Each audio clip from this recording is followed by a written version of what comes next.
প্রায় আমরা বলে থাকি এখনকার প্রজন্ম অনেক কিছু জানে না, কিন্তু ভেবে দেখুন তো, ওরা আবার যেগুলো জানে সেগুলো থেকে কিন্তু আমরা অনেক কিছু শিখতে পারি।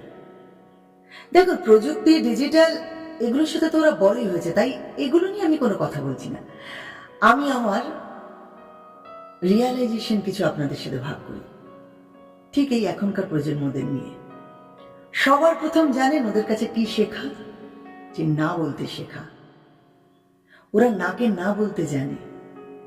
আগের সময় আমরা অনেক কিছুই না খুব মুখ বুঝে মেনে নিতাম, কিন্তু আজকের ছেলেমেয়েরা নিজের মত স্পষ্ট করে বলে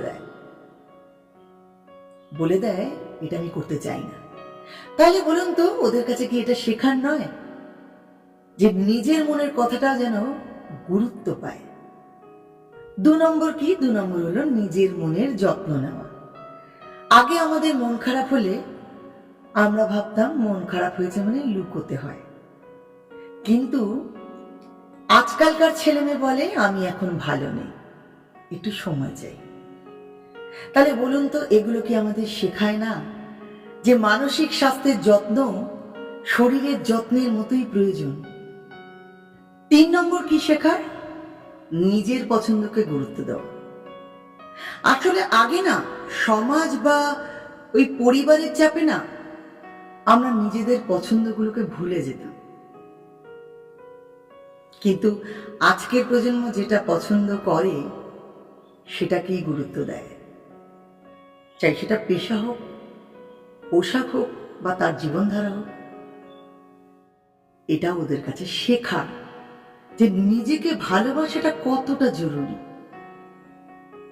4 নম্বর কি? ধ্যান ধারণা, মানে পুরনো ধ্যান ধারণা ভেঙে দেওয়া। যেমন আগে মেয়েরা বাইক চালাবে বা পুরুষ মানুষেরা রান্না করবে, এটা কিন্তু একটা মানুষের কাছে অচিন্তাজনক ব্যাপার ছিল, তাই না?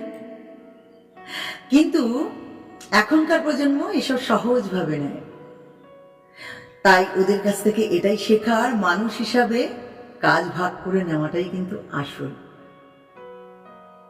পুরুষ আর মেয়ে বলে কোনো কথা নয়। 5 নম্বর, সাহস করে প্রশ্ন করা। দেখুন, আগে না আমাদেরকে বড়রা যা বলতো আমরা কিন্তু সেটাই ভাবতাম ঠিক, আর এখনকার প্রজন্ম প্রশ্ন করে কেন? তাহলে বলুন, এটা থেকে কি শেখায় না আমাদের যে ভেবে চিন্তে সিদ্ধান্ত নেওয়াটাই কিন্তু একটা সত্যিকারের বুদ্ধিমত্তার পরিচয়? তাই সব শেষে আমি লিলি এটুকুই বলবো যে জীবন শুধু দায়িত্বের নয়, জীবন উপভোগ করাটাও খুব জরুরি।